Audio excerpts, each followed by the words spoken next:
We'll start by reciting the Pledge of Allegiance to the flag. I'm going to ask Chief Brad Waddell if he would be kind enough to lead us in the pledge. And Mr. Lynch has the flag.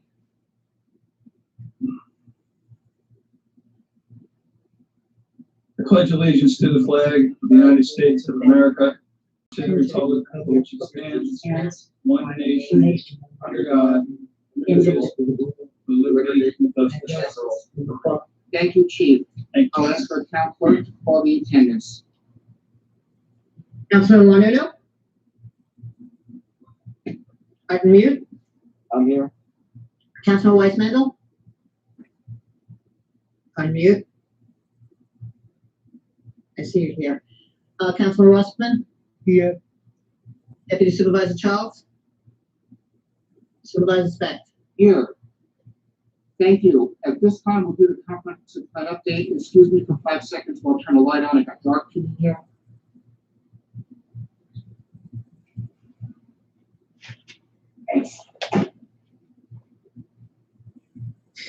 Thank you. Okay. I'll give you the comprehensive plan update. As part of the town board's periodic updates of the status of our comprehensive planning process, I'd like to share the progress that has been made since the April 28, 2021 update. The town planning professionals continue to compile various sections of the draft generic environmental impact statement, that's the DGEIS, and those sections are being reviewed by our attorneys to be certain all legal requirements of SECRA are met. The town has also posted additional frequently asked questions to the webpage. The FAQs will continue to be updated as necessary. That FAQ portion of the webpage, where responses to commonly asked questions can be readily found. As the public has additional questions, please submit any question to the comment section of our town website for the Northeast Corridor Study. A planning workshop has been scheduled for June 17, 2021 at 6 p.m. This will be a Zoom workshop intended for the Northeast Ramapo professional team to provide an update and overview of land use concepts considered within the Northeast Ramapo Development Plan, DGEIS. There will also be an opportunity for the public to submit questions in advance to the professional team. This will not be a town board meeting. To have your questions considered, please submit through the Project Northeast Corridor webpage by June 10, 2021. In terms of the next steps, the town professionals will continue to move forward in preparation of the DGEIS to be presented in the next few weeks to the town board to determine the completeness of the DGEIS for public comment. For myself and on behalf of the town board, I thank all for their interest and comments and other contributions to this comprehensive planning process. I continue to welcome all to make the comments through the town's webpage. At this time, then, we'll go into public participation or to comments from the public. As always, please state your name and address and keep your comments to 3 minutes or less in duration. Does anyone from the public wish to speak at this time?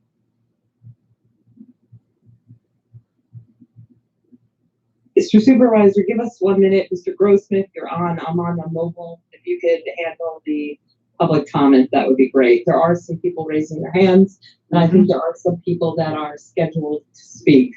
So just give us a few minutes. All right, let me just clarify. We're going to be having in a few minutes after public comment, the general public participation, we'll be having public hearings on the Watchtower application. And people that wish to speak as to Watchtower, that would be the time to do it. There'll be an opportunity to speak during that hearing.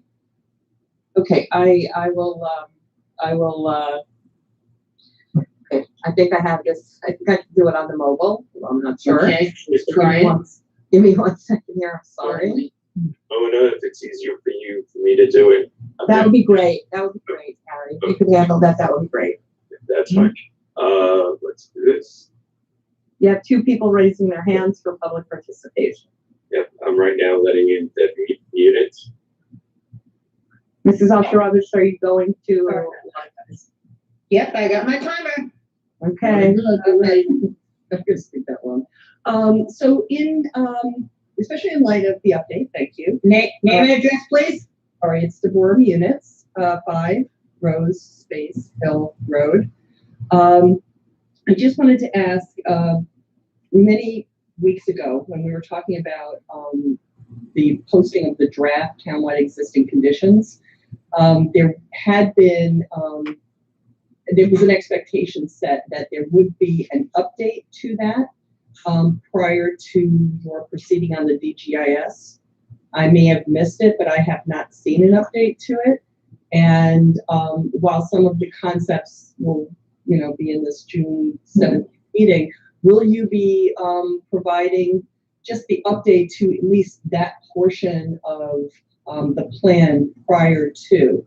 And I ask that also, in light of the fact that you are considering another amendment to the comprehensive plan in tonight's meeting. So if you could just address that one issue, I would appreciate it. Thank you. I would need our professional team to be able to answer that, and we do not have them on this call. What I'll do is I'll pass it on to them tomorrow, and that might be appropriate to answer on the website, on the FAQ. Anybody else wish to speak at this time? Yeah, I'm gonna promote it now. Thank you. Robert Trussell.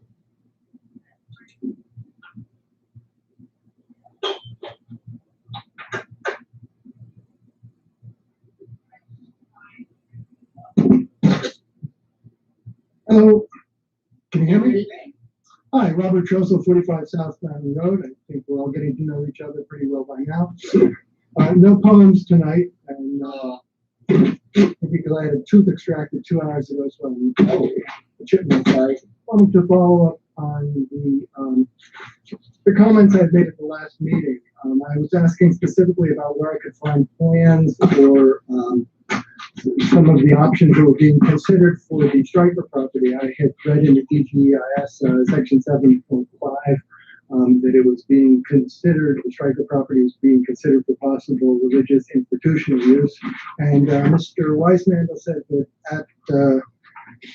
that was currently not under consideration, if I remember him correctly. That was not in the meeting minutes, and I think it's important that that be in the meeting minutes. Also, I'm interested in whatever is being considered for 58A South Mountain Road and the Mowbray Clark properties, which are in my general neighborhood. Mr. Supervisor, I believe you said that where those documents might be would be put into the facts, and I guess they have not been put into the facts section yet. Would it be possible to contact your consultants directly on this, or will those documents be coming up at the upcoming meeting on the 17th?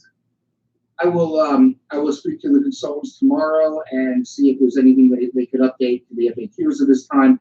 With the Mowbray Clark property, I think I could say that there's nothing contemplated at this time for that property. The other property, South Mountain Road, I'm not sure which property that is. It's directly adjacent to the, it's 19 acres that were purchased by the town, I guess directly adjacent to the Mowbray Clark property. I think it was the former Lyco property. Okay.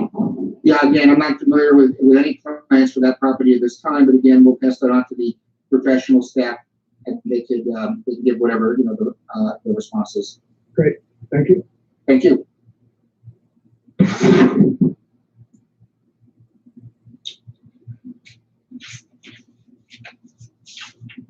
Do we have anybody else who wishes to speak at this time?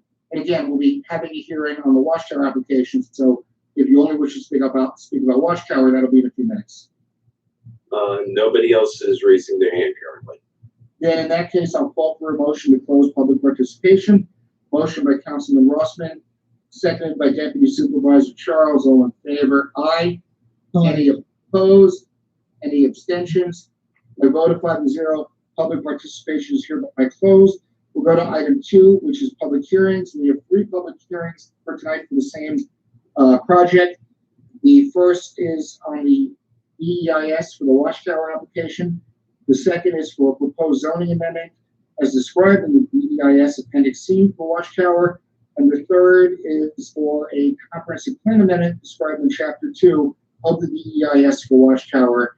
I'm going to ask our land use attorney, Mr. Lithgow, to give us a bit of an overview at this time. Actually, let me start before we begin, Mr. Lithgow. Let me just make some preliminary comments about how we'll be doing the hearing. I just want to say good evening, everybody. We'd like to welcome everyone who is attending this virtual remote hearing. And as I said, we are holding 3 concurrent public hearings in connection with the Watchtower audio-video center project. The project sponsor is proposing to develop property on Sterling Mine Road, which is largely in the town of Ramapo, but also includes 7 acres in the town of Tuxedo as a live-work development. To allow it to do so, the town has been asked to rezone the property to allow the development as a mixed-use district. As a threshold matter, the project will require action by the town board to amend the town zoning law, the zoning map, and certain sections of the town's 2004 comprehensive plan. As both the applicant and the town realized from the start, this is a large project with the potential for significant environmental impacts that warrant the preparation of an environmental impact statement to inform the decisions that will have to be made by our board and other involved agencies. To briefly recap, that process began last fall with the circulation of a draft scoping outline for a draft environmental impact statement to all involved and interested agencies and to the public for review and comment. To ensure that the DEIS would be adequate to address the environmental issues of concern, the board provided an informational presentation by the applicant about the project and a 60-day comment period on the DEIS scoping document. The final scope was issued in December, and the project sponsor submitted his draft document for completeness review in March. The DEIS was reviewed to incorporate recommendations. Was revised to incorporate recommendations from our professional consultants and circulated for review and comment on May 11, 2021, marking the beginning of the public review and comment period on the DEIS. While the DEC requires a 30-day public comment period, we have agreed that the comment period should run to at least Monday, June 21st, to allow additional time for review and written comment. This public hearing is being held by the board in its role as CEQA lead agency for the proposed action. While the DEC regulations do not require a lead agency to conduct a public hearing on every DEIS, the board recognized that the scale of this project warranted a hearing. The board is also holding concurrent hearings tonight on the proposed zoning and comprehensive plan amendments, which are included in the DEIS. We are mindful of the recent revisions to the CEQA regulations that require the lead agency to review the DEIS and prepare a final EIS in a timely manner. To ensure this meeting runs as smoothly as possible, I'd like to take a few minutes to explain the ground rules. First, the applicant's representatives will provide an overview of this proposed project and the zoning and comprehensive plan amendments it believes to be needed to allow implementation of that project. The applicant's environmental consultant will provide a quick overview of the DEIS document with special attention to traffic, visual impacts, community character, and other areas with the potential for significant environmental impact, and identify the DEIS sections that analyze these environmental impacts, potential mitigation measures. We will then open the hearings for public comment. The board will first hear those speakers who signed up to the town clerk to speak. I believe we have 4 people in the order that they did so. Then we will invite everyone else in the audience who wishes to speak to use the Zoom platform to raise their hands. Time limits. To ensure that everyone has an opportunity to speak, the board will follow its standard procedure of allowing speakers 3 minutes to discuss points that they wish to bring to the attention of the board. In the case of attorneys or other professionals appearing on behalf of involved or interested agencies or community organizations, we will allow 10 minutes. Written comments. Because of the technical nature of the DEIS, the town board encourages those to speak to also submit complete and well-considered written comments to the town clerk. Your written comment should give as much information as possible about any issues or concerns that you have about the DEIS or other additional information that you believe the board should consider.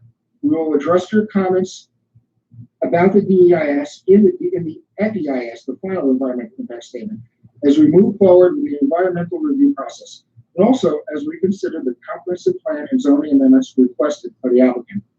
For anyone submitting written comments, the board would appreciate if you would include your name and address of the person commenting on the name of the involved or interested agency if applicable, identify the jurisdiction of the involved or interested agency if applicable, and provide reference to any background documents that should be considered, and refer to the specific part of the DEIS document being addressed by page and/or section number. In general, comments and questions will not be answered tonight. Instead, they will be addressed in the FEIS. However, if anyone has a specific factual question of general interest that can be quickly answered tonight, I will consider asking an appropriate person to respond. Zoom chat. Because of the difficulty of using comments in the Zoom chat, we are not using that function during the public hearing.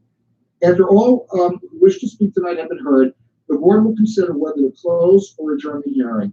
If the hearing is closed tonight, The town board will accept written comment until Monday, June 21st, 2021. If the hearing is adjourned, the board will accept written comments until either June 21st, 2021, or 14 days after the hearing is closed, whichever is later. However, we do encourage everyone to submit written comments to the town clerk as soon as possible. This secret notice has been posted on the town's website, provides contact information for the submission of written comments to the town clerk by email, fax, or regular mail. At this point, then, I'll go back to Mr. Lithgow, and ask if there's anything that you'd like to add or direct our attentions to. If not, we'll ask the applicant to speak. No, I will be filing a list of exhibits tomorrow to indicate that the requirements for the public hearing have been met. But other than that, I have nothing to add at this point. Thank you very much, Mr. Lithgow. At this time, then, we'll turn to the representatives of Watchtower and see if we have their attorney, Ira Emanuel, present.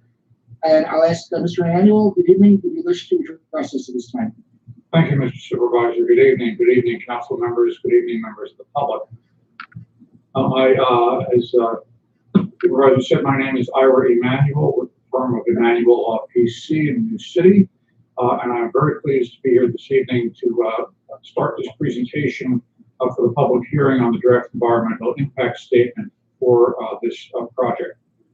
This is a unique project that is worthy of the DEIS that's being prepared here. We hope the town board finds it worthy of approval. So we thank you for agreeing to have this public hearing and for holding it this evening. I wanted to also introduce representatives on behalf of Watchtower who are here this evening.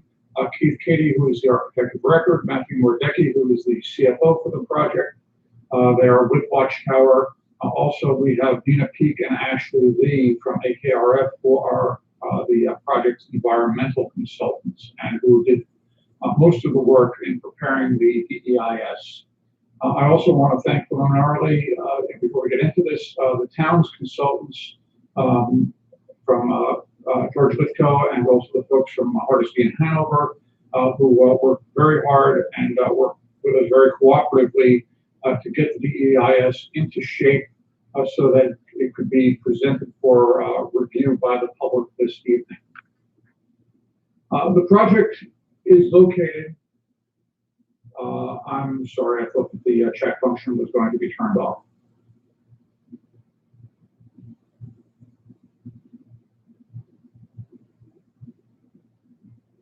Okay, thank you. The project is located in the far western portion of Ramapo, west of the village of Sloatsburg, sort of where the point of Rockland County is over on the western side. It's approximately 2 miles from the world headquarters for Watchtower, and this will function as a world headquarters audio-visual studio for Watchtower in the production of its audio and visual materials. The site is 249 acres in total, most of which is in the town of Ramapo. A small portion is in Tuxedo. We have access points in both the town of Ramapo and the town of Tuxedo.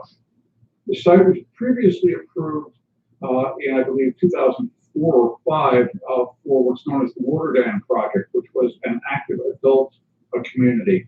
It was divided into 293 lots, one of which was for common areas, so 292 home sites. That subdivision plat has actually been filed with the Rockland County Clerk, and so those lots do exist.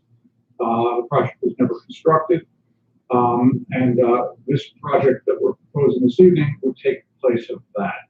The 293 lots would then be joined back into one as part of this. As indicated, the main access point would be on Sterling Mine Road in the town of Ramapo, with the secondary access in the town of Tuxedo, also off the second Sterling Mine Road, and that would be for the residential portion of the project. With that, I'd like to just discuss where we are in the secret process. What you're seeing here is a flow chart that was prepared by the New York State Department of Environmental Conservation. That is the agency that is generally in charge of the secret process. They set up the regulations for it, and those are the regs that we are following. This is a large project, there is no doubt about it, and it is considered what is called a Type 1 action. Type 1 action is one that is a larger project and is considered more likely than not to have an impact on the environment and therefore needs more closer scrutiny. The town board declared itself to be lead agency, which means it is the agency that will control the environmental review. All of the other agencies that are what we refer to as involved or interested will make their comments to the town board as the lead agency, and the town board also is conducting the public hearings as what they're conducting it this evening. A positive declaration was issued by the town board as lead agency, and that means that they found that an environmental impact statement was required. Watchtower absolutely agreed to that from the very beginning, recognized the need for the environmental impact statement, and we are moving forward with that as part of this process. The initial step in an EIS process is the creation of what's known as a scoping outline. And some folks who are in the audience this evening most likely participated in that scoping outline process. That is a process by which the various potential environmental impacts are identified, and that creates an outline from which the EIS is prepared. Once the scoping outline was adopted by the town board as being complete, AKRF and Watchtower went back, prepared voluminous studies and reviews to answer the questions that are raised in the scoping outline, to respond to the issues that are in the scoping outline. The draft of or rather the proposed draft EIS was then submitted to the town and its consultants for review to determine if it was complete. And by completeness, we mean, did we meet everything that's in the scoping outline? Did we respond to all of the issues that were raised in the scoping outline in a manner that is sufficient for it to be released for public comment? That acceptance occurred a couple of weeks ago. We are now here at that public comment. This is really the beginning of the public participation portion of the environmental review process. And we are looking forward to receiving input from members of the public, from the interested and involved agencies, and from the town board, so that we can go forward and truly evaluate the impacts of this particular project. With that, I'm going to turn it over to Keith Cady, who is the architect of record from Watchtower, and he will walk you through the site plan and some of the major features. Thank you very much to all the town board members for this opportunity. We'd like to first explain that Watchtower, or Jehovah's Witnesses, are seeking to develop this property in order to consolidate audio and video production facilities, which it uses for its Bible education work. And these are throughout parts of New York State. This site was selected in view of its previous development potential, with an eye toward having a lighter touch on the land than the previous development. In fact, it has 27% less land disturbance and 29% less impermeable area than the previous plan on the same property. This will be a live-work campus, similar to the nearby campus in Orange County. It will contain 645 studio and one-bedroom apartments. These will be for members of the religious order who work on this site. Now, these may work in studios, in offices, in the campus dining room, in maintenance, groundskeeping of the facility, but the site will also include a visitors center. Those volunteers living and working on this site are all either single persons or married couples without children. The project targets a LEED as defined by the U.S. Green Building Council silver or greater sustainability target. And as demonstrated in this image, the design incorporates many sustainable stormwater management features for the site. These include green roofs, open swales, bioretention, attenuation ponds, and even rainwater collection for reuse off of some of the roofs. A live-work campus of this nature offers some very unique opportunities for sustainability. It is targeting what NYSERDA calls a carbon neutral ready facility. The very live-work nature of the site minimizes the transportation carbon footprint. It taps into New York State's increasingly sustainable power grid at the Blue Lake Dam substation. Geothermal energy is used for all of the heating and cooling loads on the site. An on-site microgrid, which is composed of photovoltaics and utility-grade batteries, can care for 20% of the site's power consumption needs. And 30% of the parking spaces are planned to be electrified vehicle ready with vehicle-to-grid charging capability. The developer proposes that the residence buildings, at least on the site, will be of mass timber construction, which sequesters carbon. And when completed, will be one of the, if not the largest by volume project of its nature in North America. The result will be a sustainable and responsible development, one of the most such in New York State.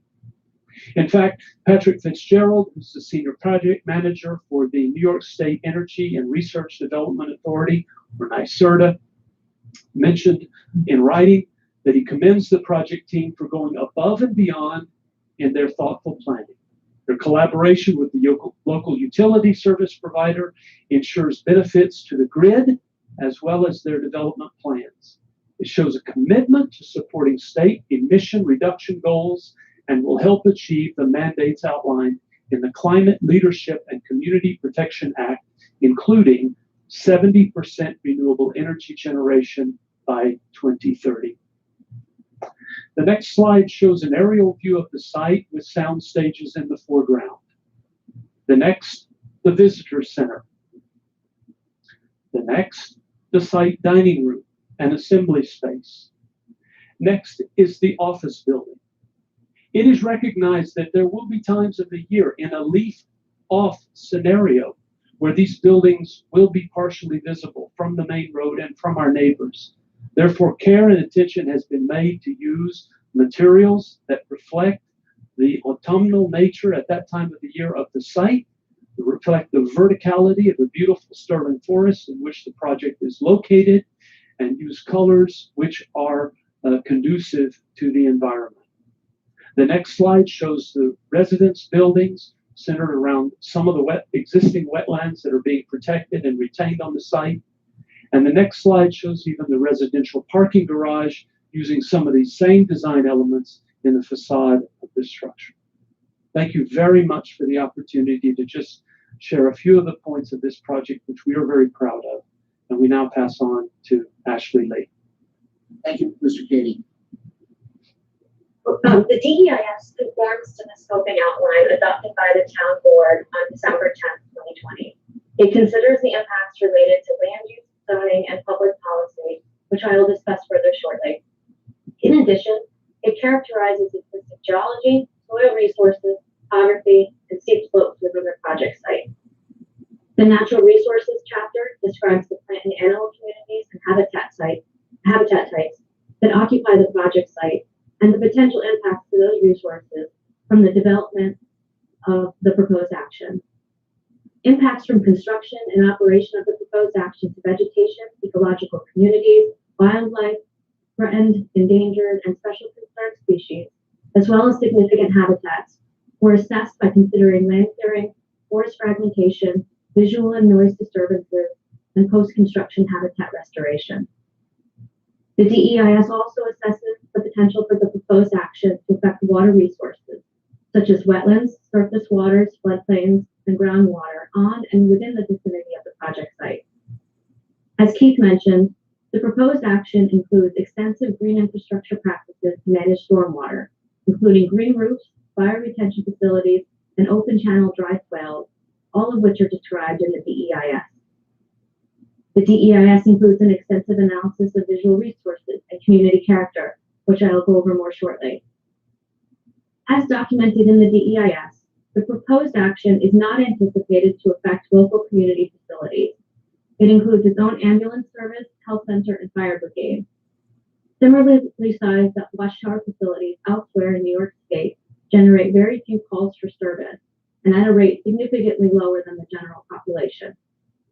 As mentioned earlier, there would be no school-age children on the project site, and there are extensive on-site recreational resources for the 1,240 residents. A Phase 2 archaeological evaluation and archaeological avoidance plan was prepared for the project site. In addition, potential impacts to the Table Rock Estate, a site deemed eligible for the State and National Register of Historic Places, were evaluated.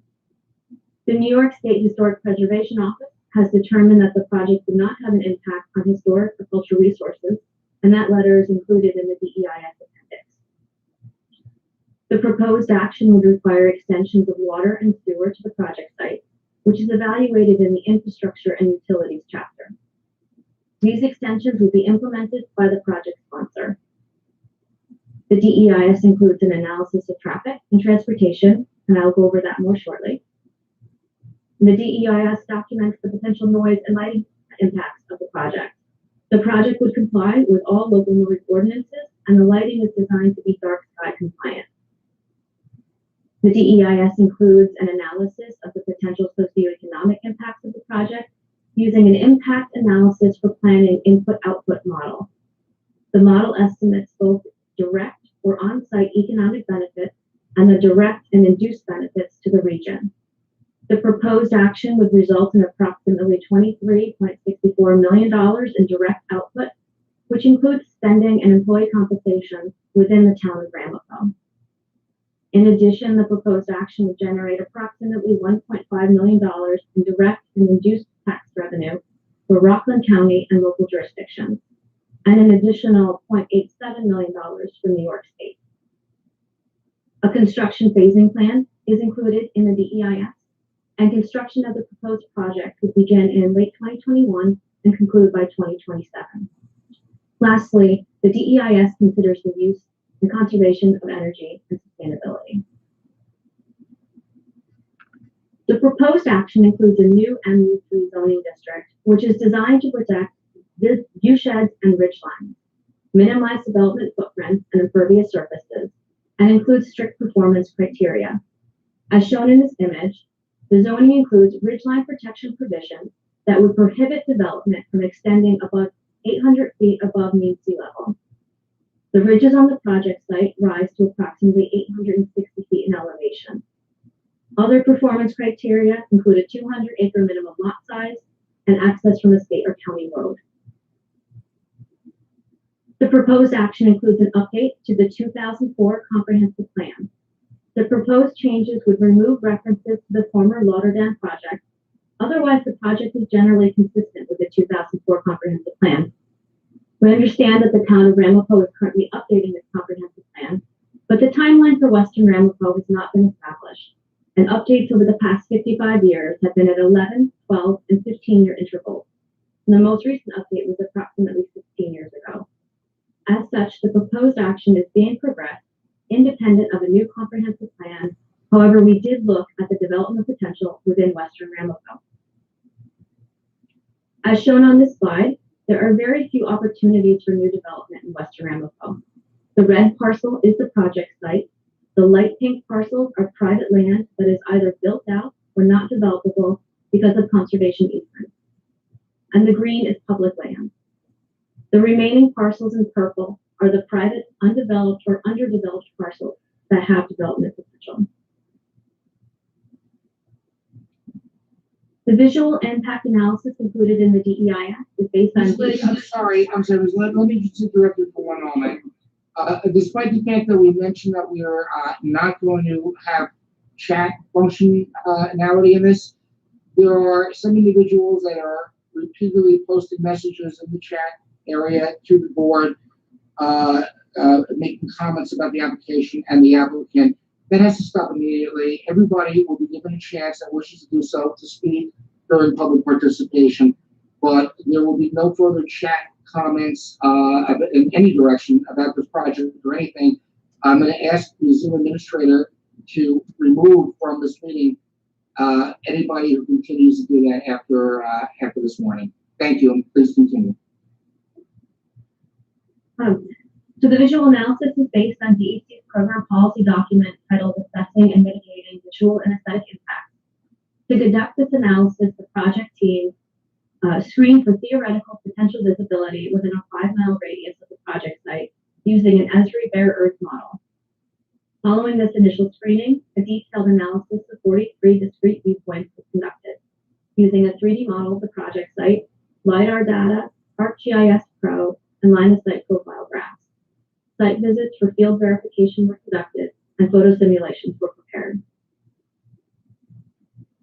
The project was designed to minimize visibility from adjacent and distant uses. The buildings are set back from Sterling Line Road, perimeter vegetation would be preserved, and most importantly, the buildings are set at a lower elevation so they don't rise above the ridgeline. The project adheres to Ramapo Scenic Road District regulations and includes additional mitigation measures such as extensive landscaping, use of earth tone building colors and low reflective glass, indoor and outdoor lighting controls such as timers, motion sensors, and building orientation to avoid sun glare. The traffic impact study used a conservative analysis and methodology. Baseline conditions were developed utilizing conservative adjustment factors to estimate pre-pandemic conditions, along with a conservative estimate of no action traffic levels. The DEIS analyzed 2 configurations for the main entrance on Sterling Line Road in Ramapo. Option A, which is on the top, is an offset intersection with Eagle Valley Road, and option B, which would require easements from property not within the applicant's control, would create a 4-way intersection. Option B would facilitate an eventual traffic signal as requested by the village's Floatsburg based on the traffic generated by the Tuxedo Farms project. The second entrance would be on Sterling Line Road in Tuxedo and would be for residents only.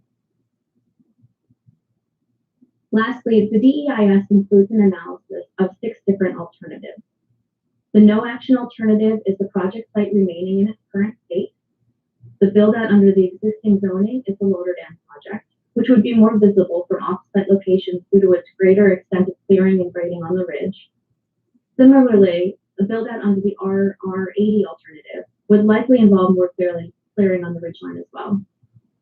The reduced scale alternative would be very similar to the proposed project, but would have 1 fewer residential building and fewer residents. The on-site wastewater treatment alternative would use an on-site system instead of the proposed connection to Rockland County Sewer District Number 1. The 6th alternative was a reduced height alternative, which considered a maximum height of 45 feet, which is roughly 4 stories, and is consistent with the current RSH zoning for the project site. As shown in the image on this slide, the reduced height alternative would require more clearing and grading than the proposed project and would locate the buildings higher on the ridgeline, thus increasing their visibility when compared to the proposed project. Thank you for taking the time to be here this evening, and we look forward to hearing the public's comments. Thank you. Is there anyone else on the applicant who wishes to address us at this time? No, Mr. Supervisor. That concludes our presentation for this evening. Thank you very much, Mr. Manuel. At this time, I'll ask the town board members, does anybody have any questions for either the applicant's professionals or for our professionals? Yes, hi, good evening. The slides we just saw for the alternative height, is that part of the booklet that we received that has the entire document? Yes, it's in chapter, chapter 15, I believe, of the DEIS. Which page? We can see what page of the PDF that is.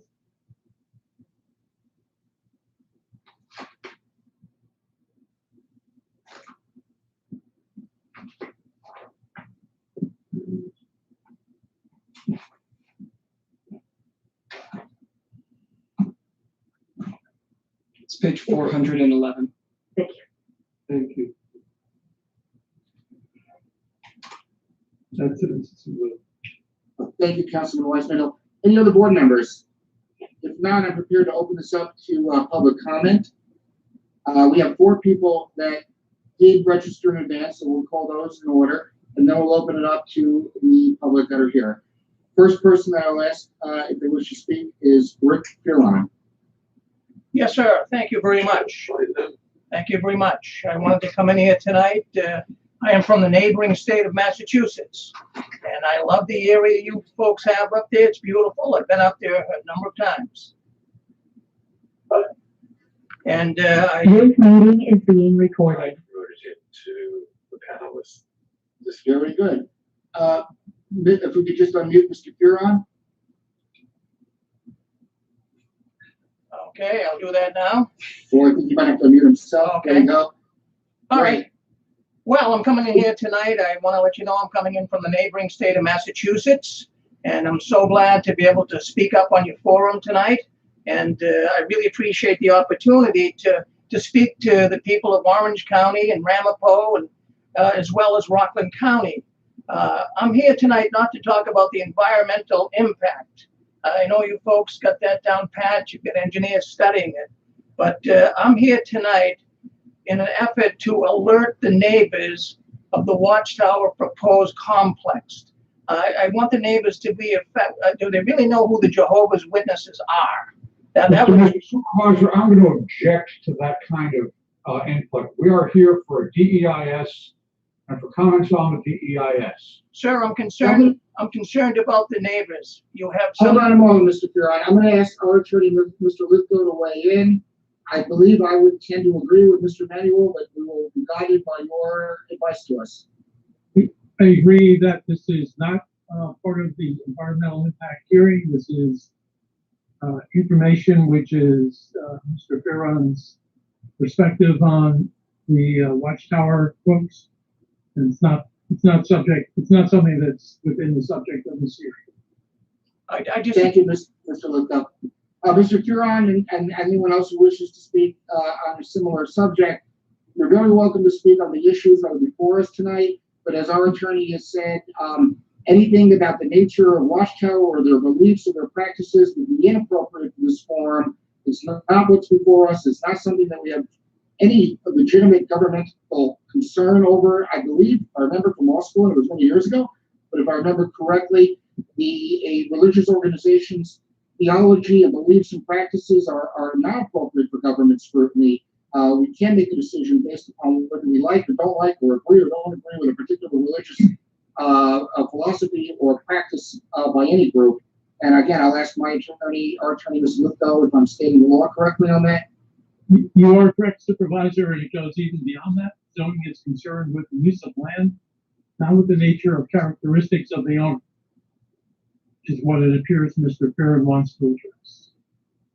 Thank you, Mr. Lithgow. So, Mr. Fearon, while you're very welcome to speak, I would just ask that you confine your comments to the issues that were presented and are part of this hearing. Oh, yes, indeed. I won't go forward if the lawyer suggests that it's inappropriate this time to go forward on my issue to alert the neighbors. When could I do that? When could I alert the neighbors in Ramapo? Well, the neighbors have given notice of this application, and I assume anyone who's interested has had the chance to appear in the past or tonight.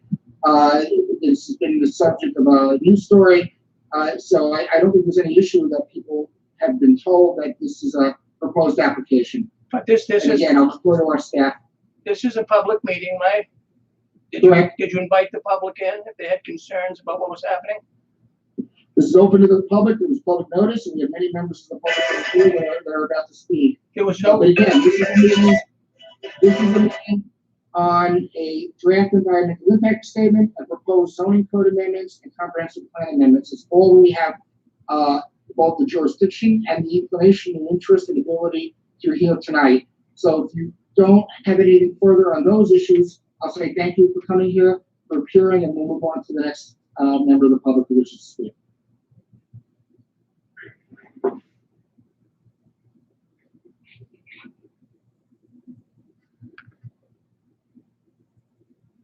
Speak as well. This meeting is being recorded.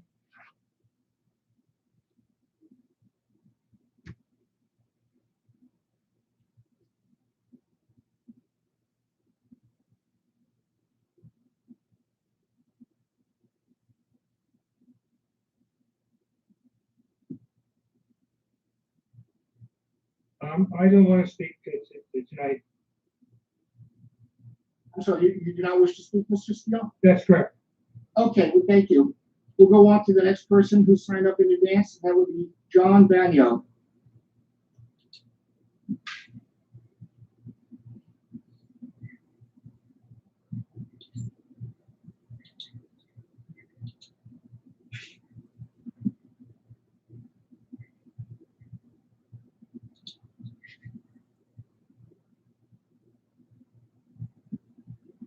Please go ahead, Mr. Banyo.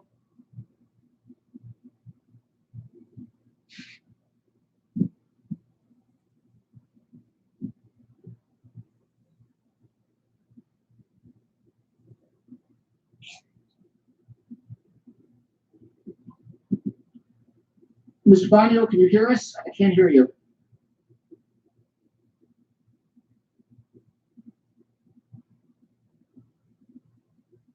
All right, what I'm going to do is I'm going to go to the next person, and Mr. Banyo, if you're ready, when we're done, we'll go back to you. I have Sarah Mondale. What was that name? I'm sorry. Sarah Mondale. Okay.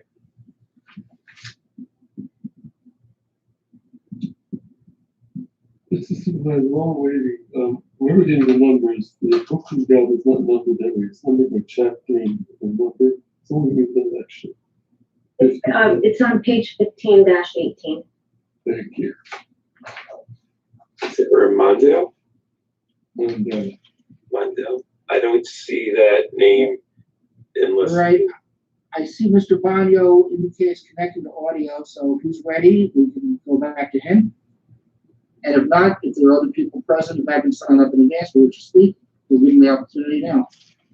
So let me go back, Mr. Banyo. Are you able to speak at this time?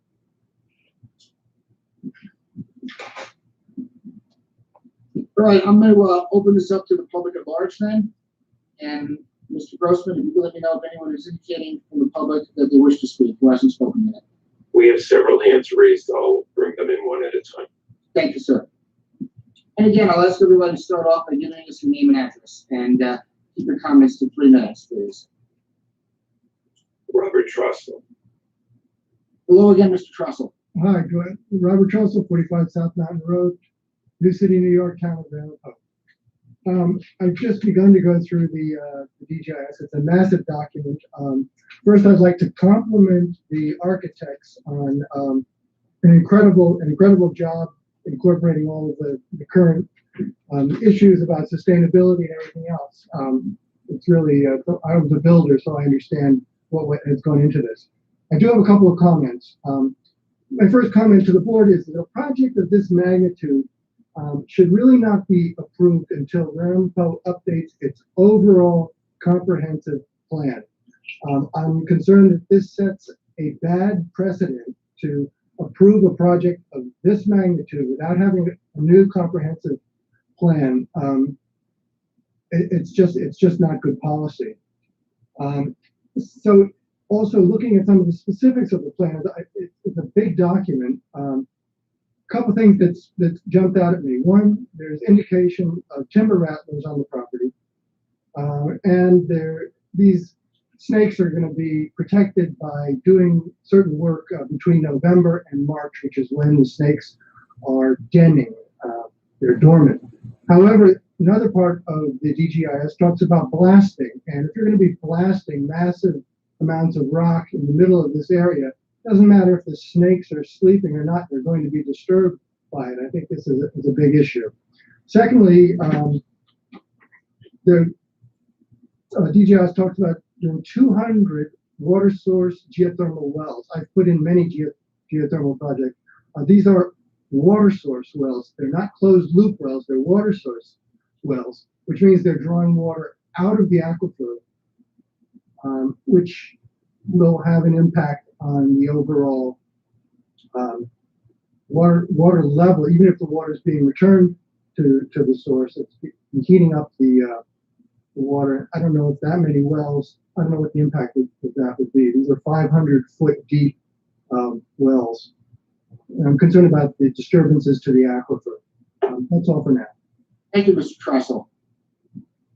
Mr. Grossman, do we have somebody else lined up? Yes, we do. Great.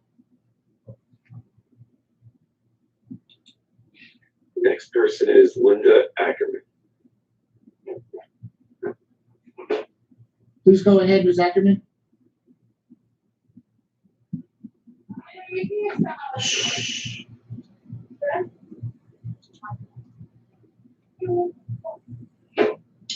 I just want to make just several comments. My Another your address, please.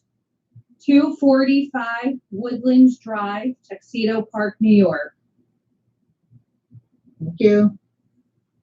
I just have a few comments. My first comment is I lived in the town of Ramapo in 2004 when the original project was approved. I now since live in Tuxedo. I live a mile and a half from the Warwick Watchtower World headquarters. And so far, they have been fabulous neighbors, and I don't have an issue with them at all. My main concern with this project is that it is on Sterling Mine Road, and we already have an issue with traffic. So if this project is a self-contained, which is what I think I heard during your presentation, where the people living there would be working there, I would then have to say that the traffic study or the proposed traffic study that I read online would be fairly accurate. But we also have to consider that residents do have to come out of that community, and I didn't agree with the traffic study in certain times of the day that was in your proposal online. So I would hope as the town of Ramapo would take into consideration that Sterling Mine is a one-way road, and for most Tuxedo residents, it's our only path in and out from our homes. So I guess my question to town of Ramapo is, would you consider, if you go ahead and approve this big project, would you guys consider doing something with Sterling Mine, like making it wider, making it 2 lanes or something, because it's a nightmare in the morning. It backs up sometimes 2-3 miles. That's all I have for now. Thank you. Thank you, Ms. Ackerman, and thank you. Appreciate your comment. We'll see who's next speaker this time. Sarah McLaughlin. Very good.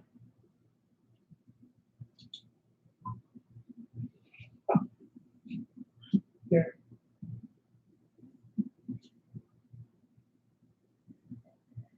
Hi, I'm not sure if you called me, but it looks like it since I now have access. My name is Sarah McLaughlin, and I live at 58 Post Road in Sloatsburg. I actually just moved here 2 months ago and became aware of this massive proposal. And it gave me a lot of pause because in the year and a half in which I was searching for homes in Rockland, and I wasn't even looking in Sloatsburg because it's further from, everything, my center of life. I ended up buying in Sloatsburg for the exact reason that now seems, is the priority of everyone else, which is the beautiful landscape. Getting rid of the woods is a huge detriment to our community. I know that so many people in this area, quality of life of the residents, we love hiking. My first weekend here, I went to Sterling Lake, and when I found out that this property was going to be developed, I was thinking about all the residents that are living in that area and how they're having to bear-proof their garbage. They're behind all that. So, I'm concerned. I know that on Post Road, there's a lot of bear activity. And so we're talking about displaced wildlife. We're talking about getting rid of the draw, which, I think there's a huge tourist boom that, we're experiencing, especially with COVID. Everyone's getting out into nature. And so I think that we start cutting down our forests, we're really going to be shooting ourselves in the foot. There's other areas in New York, Orange County has a lot more land. I just don't see why we would take an area that we don't have much park space and get rid of it. So that's a huge concern. And then I'm also curious because I thought that a lot of this land nearby was protected state and federal land. And in addition to that, When I was reading through the report, it talked about a lot of the endangered animals that are potentially going to be displaced or their habitats destroyed. So I think that, while it's great that it seems like it's a contained facility, you're trying to design it so it has a lot of great features. You can't replace forests. You can't replace the habitat of many of these native species. And I just think that Rockland County is already extremely dense population-wise. And again, coming to Sloatsburg, I love that the sign says it's the park region. And so how much park are we going to get rid of before we have to change the name? So these are my concerns, mainly about the animals and quality of life. Thank you.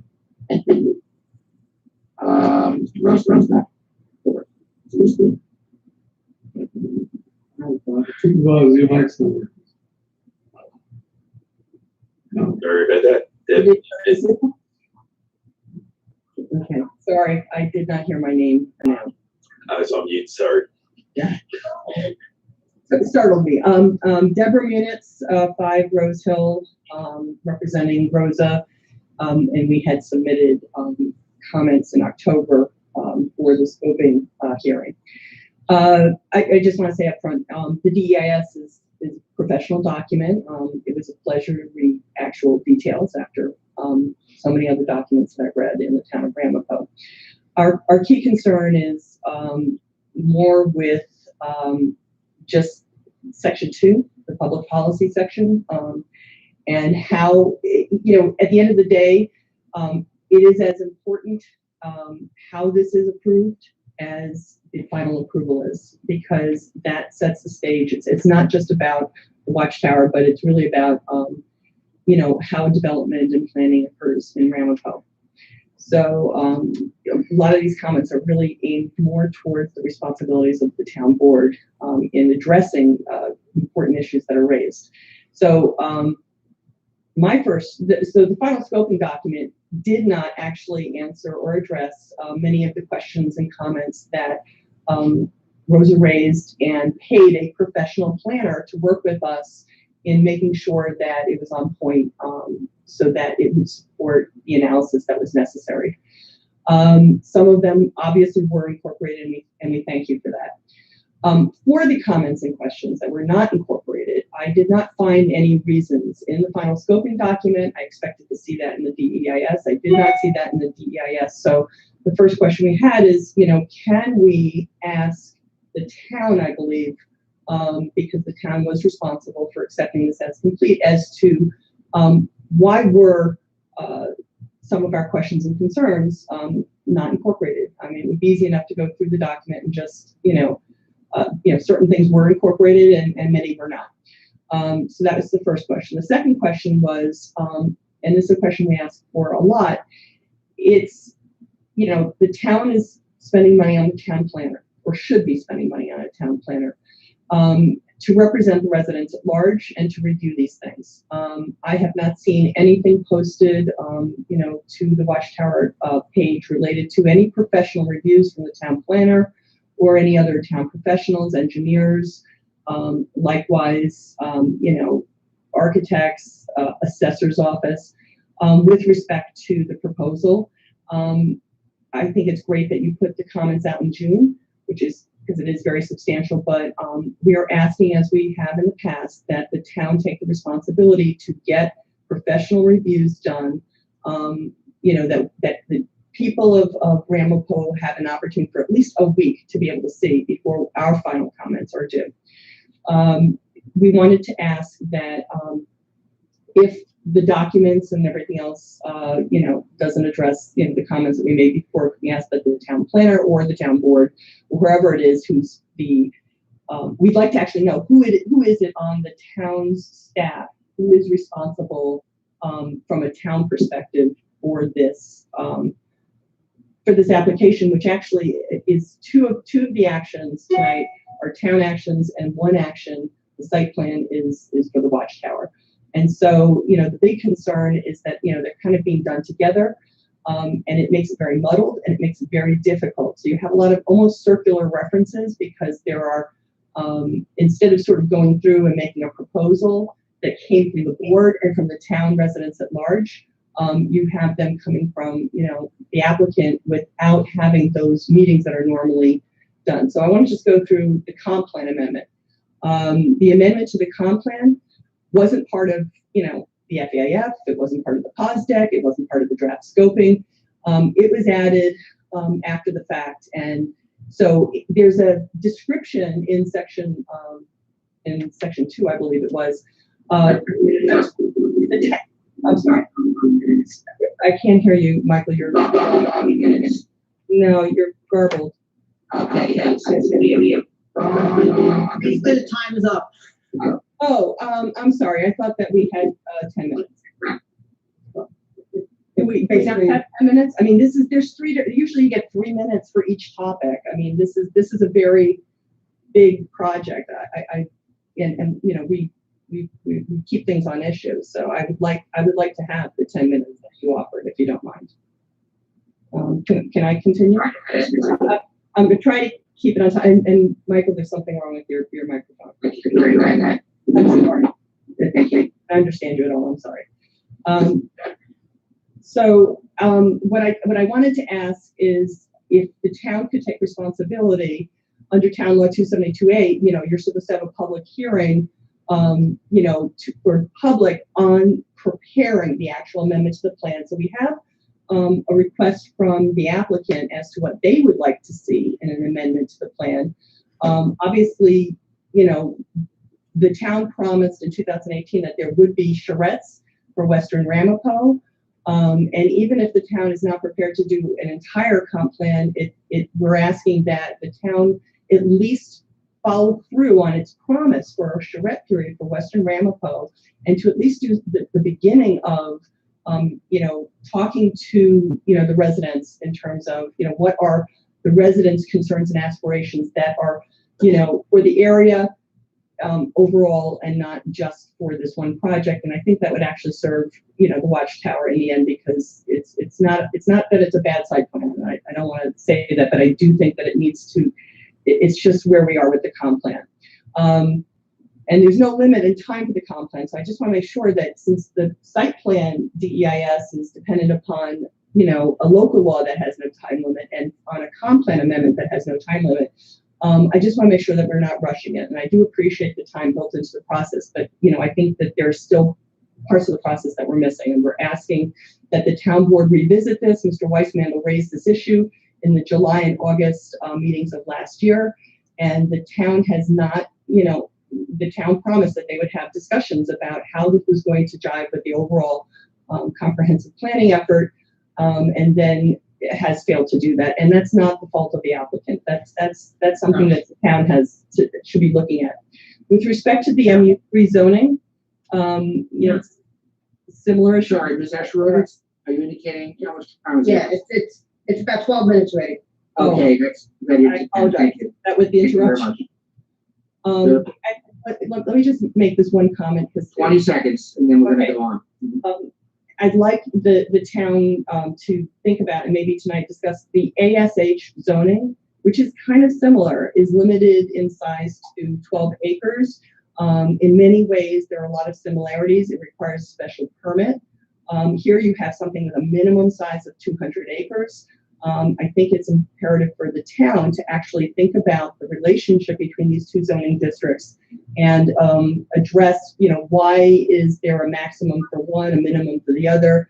Why are there not similar special use conditions considered?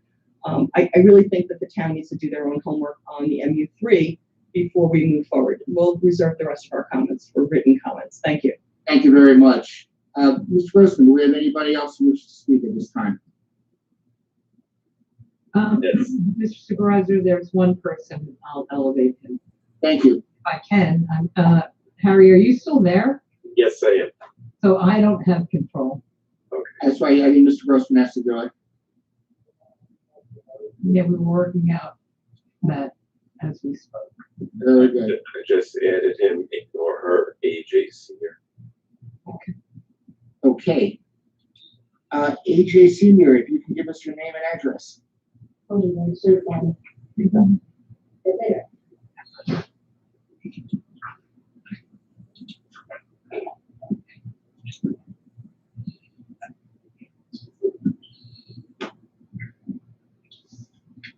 AJ Senior, *6 if you can't unmute yourself. Yeah, yes. Did you get me? Yes, we I can. can hear you. Thank you. Okay, yeah. A former Jehovah's Witness for 18 years and retired. I'm sorry, you have to just give us name and address first. Okay, oh, no problem. Albert Gonzalez, 4950 Westcroft Boulevard, Chantilly, Virginia. Okay. Okay. I was born in New York. I love upstate. It's beautiful. But my thing is this. We talked about the environment. And my thing is, this is just for the record now. I know I'm gonna end this quick, but there's a public safety problem. Mr. Supervisor, Hold on. There's a public safety problem. There's gotta be, you gotta. Unless your comment is about a safety problem arising from an environmental issue that's been discussed, that's been set forth by the application, we're not here to hear it. Sorry, but I'm gonna have to cut you off. Thank you. Anybody else that wishes to speak about the topics that we're having a hearing on tonight? Yes, Mr. Supervisor, there's somebody with their hand raised. Okay. Mary Jo Warren. Address. Hello? Mary Jo Warren is the name that's listed. No, that's incorrect. It's Peter Warren. Okay. I just have a question. Your address, please? It's 4 Lake Road, Montebello. And I just have a question because we're talking about community. That was one of the things that was studied. But my question is, does this town really need another segregated, closed religious community? Mr. Supervisor, again, I'm going to object. I will sustain, I'll act as a judge to sustain your objection. Mr. Warren, again, we're not here to look at the religious nature of the applicant, anything like that. We're here to look at a land use question. And we've entertained comment on various land use issues, and that's all we're here to entertain. So if you have something to speak to the BEIS or the proposed comprehensive plan amendment or zoning amendment, we're very happy to hear it. Otherwise, I'm afraid we're going to have to cut you off. It's not questioning their faith. It's more the idea of segregation, because it is going to be a segregated community, whether it's religious or otherwise. It's going to be very homogeneous. There's no integration. It's not part of the larger community. There's no housing here. And people talk about the desperate need for housing for seniors and whatnot. This is just a very finite, controlled, homogeneous group. And I'm just not sure that it's to the benefit of the town. Thank you. I'm sorry if I offended anybody. I didn't mean one religion versus another. It was for the nature of the community. That's everything. Thank you for your comments. Anybody else at this time wish to speak? John Bagno is still here. I don't know if he's able to connect. Sure.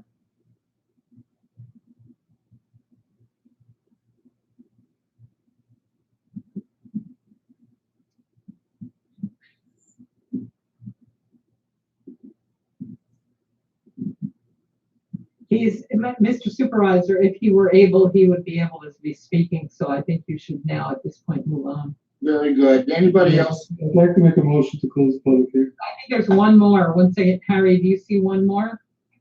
Somebody just popped in. Yep. All right, let's give that person an opportunity. There you go. Pixel 3, whoever that might be. Sounds like a phone. Sounds like a phone. Hi, my name is Nicholas Stillo. Can you hear me? Yes. Very well, Mr. Stillo. Thank you. What's your address, please? Let me get to that. No, that comes first. That comes first. Okay. Thank you. I reside at 12 Table Rock Road. My name is Nicholas Stillo. Am I in order? Yes. Okay. I've lived here since 2009. I don't know what type of traffic study you've done, but I leave this facility, my home, between 6 o'clock and 8 o'clock every morning. Sterling Mine is a very heavily traveled road. And some of the callers mentioned before, I'd really like to know, we're inviting people into our community, which is wonderful, but what are you gonna do for the people that live here to not affect them? And if you'd like, you can meet me here any morning and we could try to get onto Sterling Road. And I'm only making a left. It's a serious concern. Thank you, sir. Another comment? Thank you, sir. Thank you all. Thank you. Do we have anybody else? At this stage, I do not believe so. Let me just address the board. At this point, I believe we can either defer to council, but we can either close the public hearing or we can adjourn the public hearing. What is the preference of the board? I'd like to make a motion to close the public hearing. Second that motion. Motion by Councilman Weissman to close, seconded by Deputy Supervisor Charles. Discussion on the motion. And I'll just ask Mr. Lithgow, is there anything further? There's a writing period still, correct? I had trouble hearing you, I'm sorry. There is a writing period still. Yes, there will be. We've indicated that we'll take writing comments until June, I believe it was June 19th. We'll double check.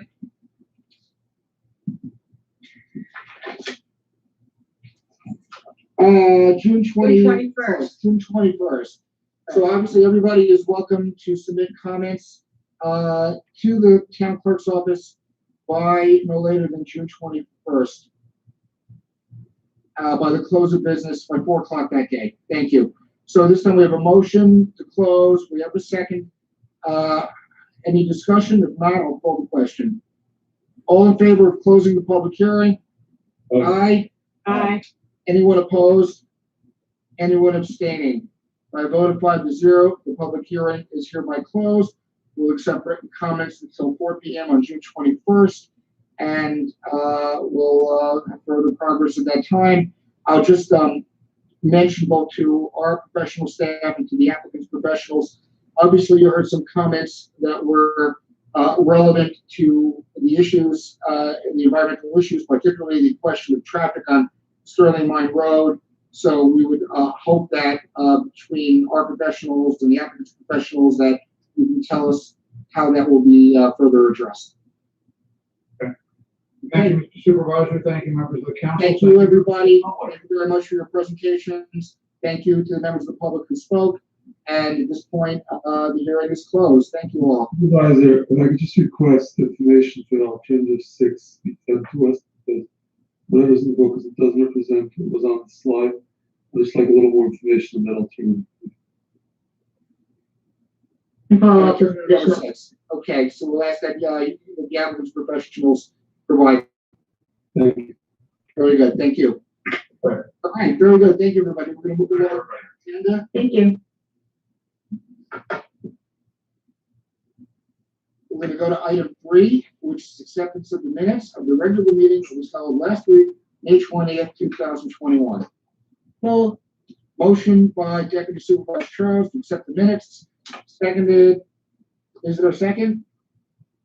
Councilman Russell seconds it. All in favor? Aye. Aye. Any of?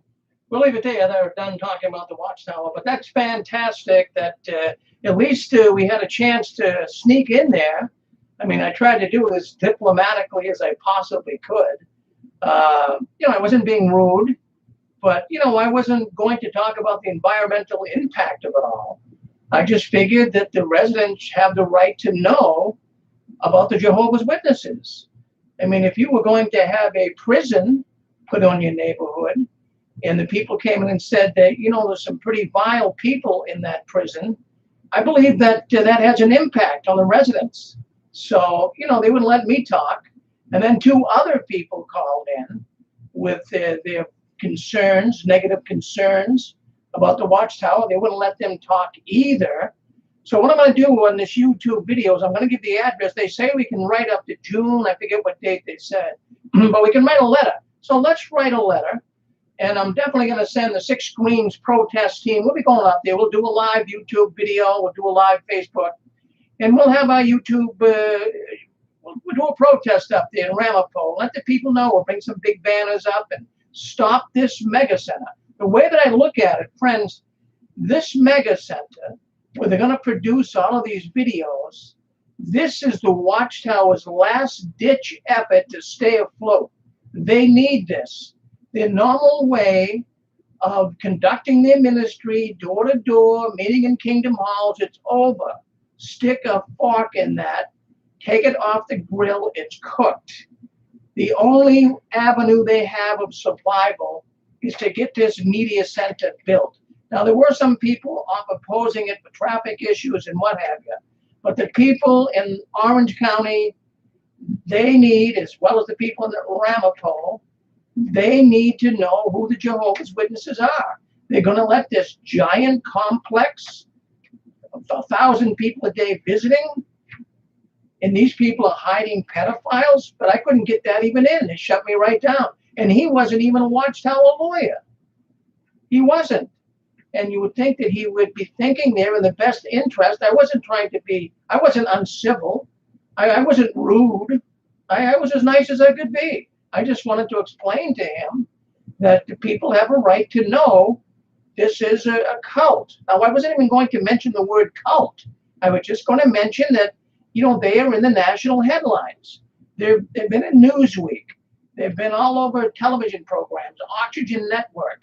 They've had so many write-ups in national magazines, Newsweek and The Atlantic. I was just going to bring some of that up. I wasn't going to go too heavy on them.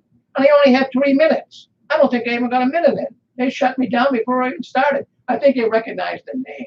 I shouldn't have put that name. I should have used a fictitious name. But I wasn't thinking of that. But, you know, we're going to stay on their case. We're going to stay on the case. We're going to keep moving forward. And hopefully we can make a difference. Now, what I'll do on YouTube and in Facebook, I will put a link in the comments later with the address to who you would write to, and let them know your concerns and tell them that you were unhappy that they didn't let certain people speak up and voice in their critical concerns of this project. So let them know that. But friends, I'm so happy that we could do this. It went over pretty good. I really didn't think I was going to get shut down. I really didn't. I thought, well, it's a public meeting. As long as you don't get in there and be real nasty, I mean, if you approach it in a sensible way, which I did, I thought they would at least give me a chance to get to first base. My goodness, they shut me down right away. And I mean, there was no sense arguing and fighting. I wouldn't do that anyways, but all I have to do is just hit the mute button. So you look like a crazy man, right? So anyways, a little disappointed, but nonetheless, I'm glad that we could at least get it live. And it's exposing the Watchtowers. Many people listening in on YouTube now, and Facebook. So they're getting the point, and they're understanding that now they can all join the team here. They can all write. I'll give you the address. I'll have it on YouTube in the comment section, as well as on Facebook. And just take 10 minutes, write them an email, or write them a regular letter, and let them know that you're really concerned about this media center and what the Jehovah's Witnesses are doing to people and hiding pedophiles. Let them know that. So thank you very much for coming in to our special news tonight. We thank you very much. We wish you all the best. You guys just keep standing tall. Don't you ever give in, up, or out, and keep waving that flag of victory. Good night, everyone.